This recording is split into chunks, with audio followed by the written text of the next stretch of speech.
ñu jàpp ne appel au meurtre la ils ont raison. waaw moo tax ma ni très bien mais nag pour ñu bañ a àgg foofu yëpp ndax dañuy faral di wax ni coow moom li koy gàttal moo gën li koy guddal.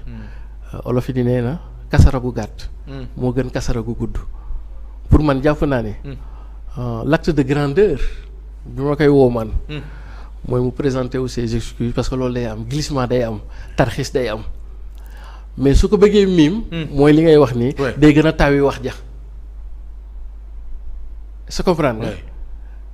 te su ko bëggee miim di interpréter développer du tee ñay gëm ak ñay dégg ñoom dégg nañu li ñu bëgg a dégg ak li ñu dégg ñoom est-ce que comprendre nga. kon donc man su fekkoon am naa sañ-sañ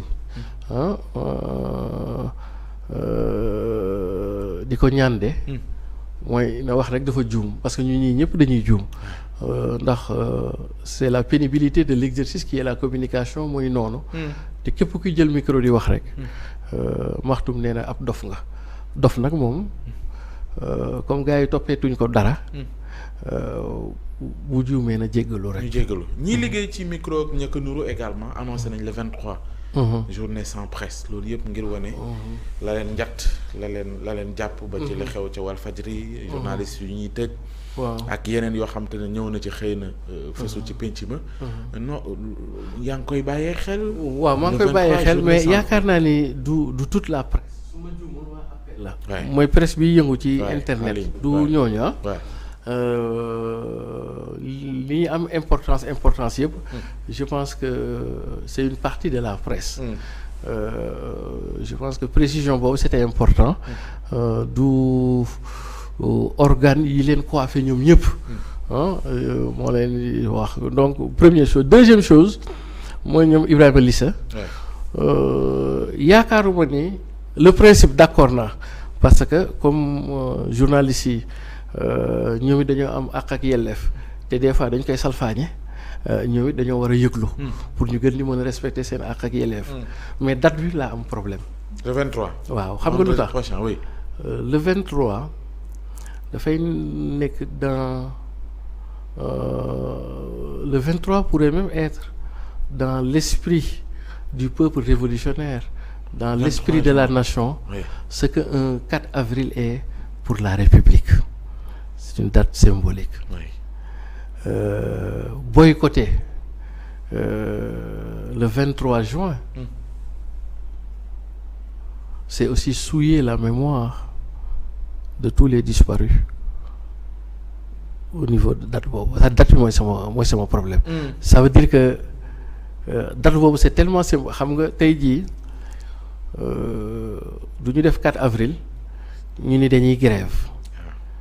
Parce que loolu c'est des moments le moment il est national il n'est pas syndical ñun ñëpp a ko bokk 23 juin boo koy xool ci taarixu opposition ak peuple révolutionnaire dayoo bi 4 avril am pour république dayoo boobu lay am parce que 23 juin ci la lu bëri mën a possible 23 juin la ñu ca xeex bu jàlloon peut-être que tey jii du ñu nekk fii moom ñoo xam ne dañ cee jot seen bakkan. Et pourquoi il est important de le célébrer? Parce que la ñu xeexoon ba yaakaar ni mucc nañ ci. tey daa ñëwaat sampuwaat sunu kanam. kon man d'accord naa. presse bi ñuy def écran noir mais bu ñu mënee wut beneen jour. te jàppoon naa à l'état actuel de la conjoncture. bu ñu koy def mën nañ ci dëxëñ ñaari affaire mooy jaay doole gi ñuy jaay doole Walfadjri pour man.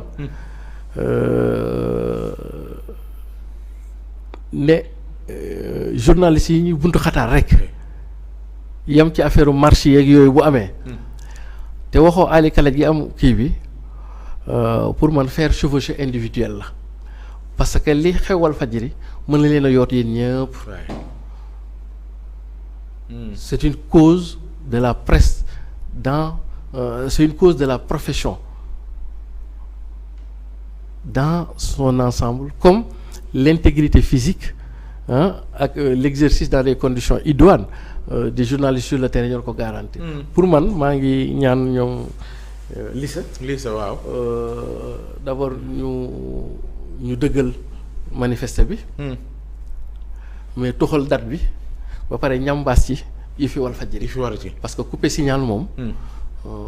loolu moom dafa xewi. ci jamono. ñu jeexal rek président Macky Sall. ñaari fan waaw sama waa ji. waaw ba nga woon Russie xanaa ba nga gisee yëf yi ak. waaw ni waxtaan bi demee ak Poutine ak ni mu ubbeekoo woon ci ñoom ña fa ñëwoon. xanaa di nga ni leadership bu président Macky Sall moo gën a peser sur la balance wala. waaw wala ma ciy analyser. mais bi lay Poutine ay saay-saay. ay Poutine ay saay-saay. ay Poutine vrai saay-saay la. Poutine. président yi dañuy ñëw Ukraine. fu soriwul dara ak Ukraine.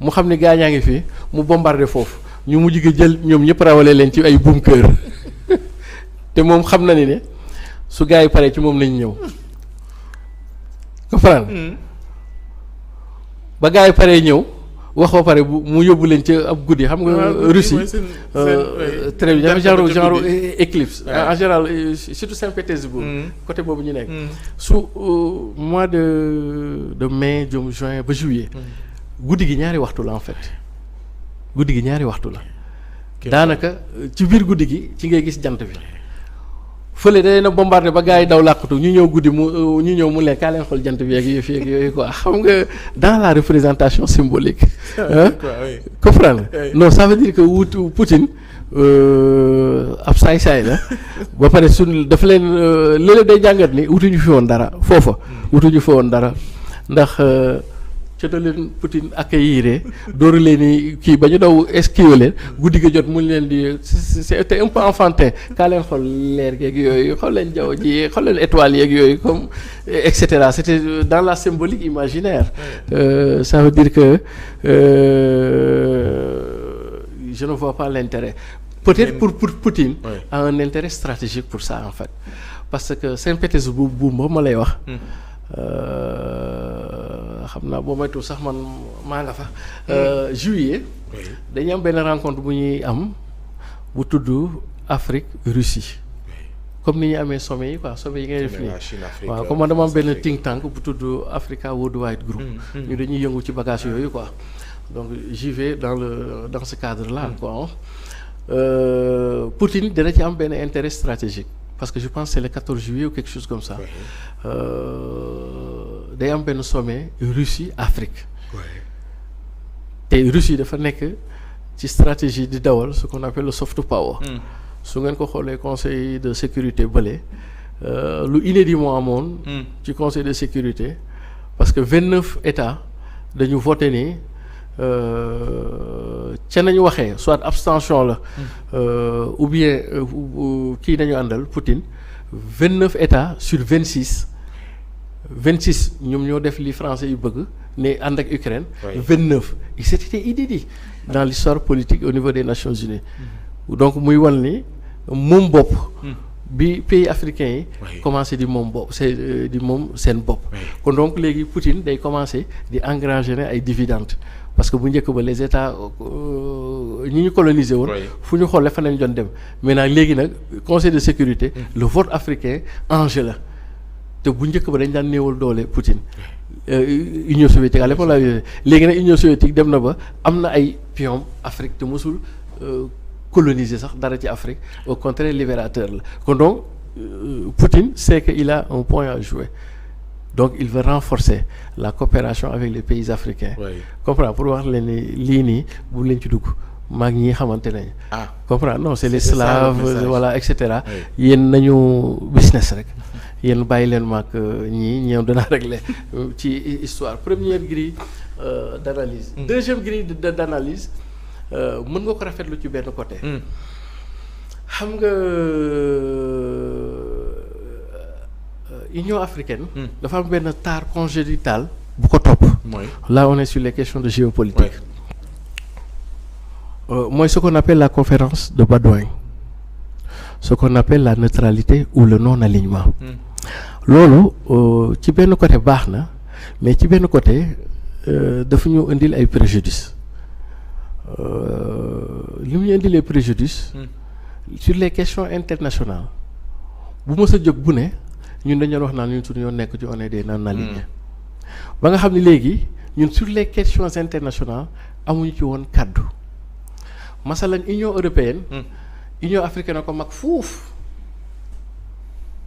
mais sur la scène géopolitique kàddu Union européenne mooy gën a porté bu Union africaine xam nga lan moo tax parce que Union européenne ba ñu ko sosee lu xew bu nekk enjeu mondial da ciy wax da ciy jël position en fonction de ses propres intérêts bu njëkk ba bu daan wax sax kenn daana ko déglu mais c'est dans le temps il se modifie ba mujj gi mu nekk un acteur majeur de la scène géopolitique léegi nag dafa mel ni africains yi ak Union africaine dañu commencer conscient avec ce monde-là qu'il faut sortir du schéma du monde ancien très bien pour ñëw nag dans le schéma du monde nouveau qui préconise qu'il y a finalement que des intérêts et des enjeux et que dans cette perspective moi je vais essayer de voir comment sortir mon épingle du jeu et sur les questions internationales parce que ce qui se passe en Ukraine est l'équivalent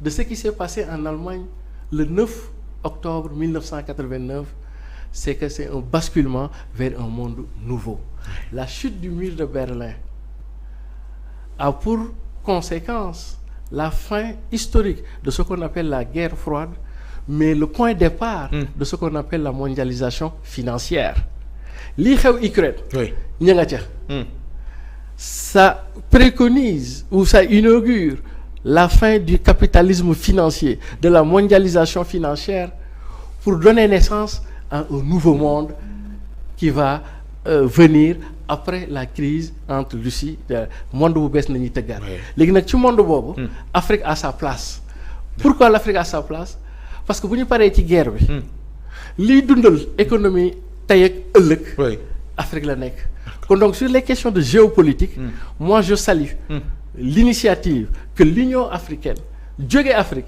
dem ba ajak-jak parce que ça c'est une question internationale de manière directe ou indirecte dana am effet après ci ñun dont affaire blé yeeg yooyu c'est un monde en reconfiguration dès lors qu'on est en reconfiguration ce serait bien que la diplomatie classique africaine inspirée de la conférence de Badouin ñu kii ko pour se donner les moyens de devenir un acteur de la géopolitique internationale. Donc c'est important ci côté boobu.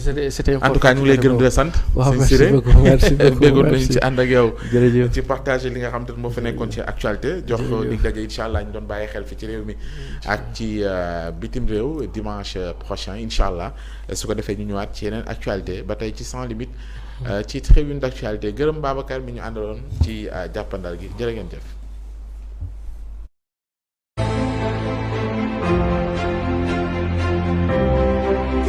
di metti nga ni fa dut sa baaraam loolay metti seen xol yi day toog sa ordinateur di tapé di kaj yi suba ngoon di saaga di xuloo bépp journaliste bu ñuy fay xaalis pour nga défendre opposition wala nga défendre pouvoir xamal na yow tu es le dernier de la classe indignité caractérisée.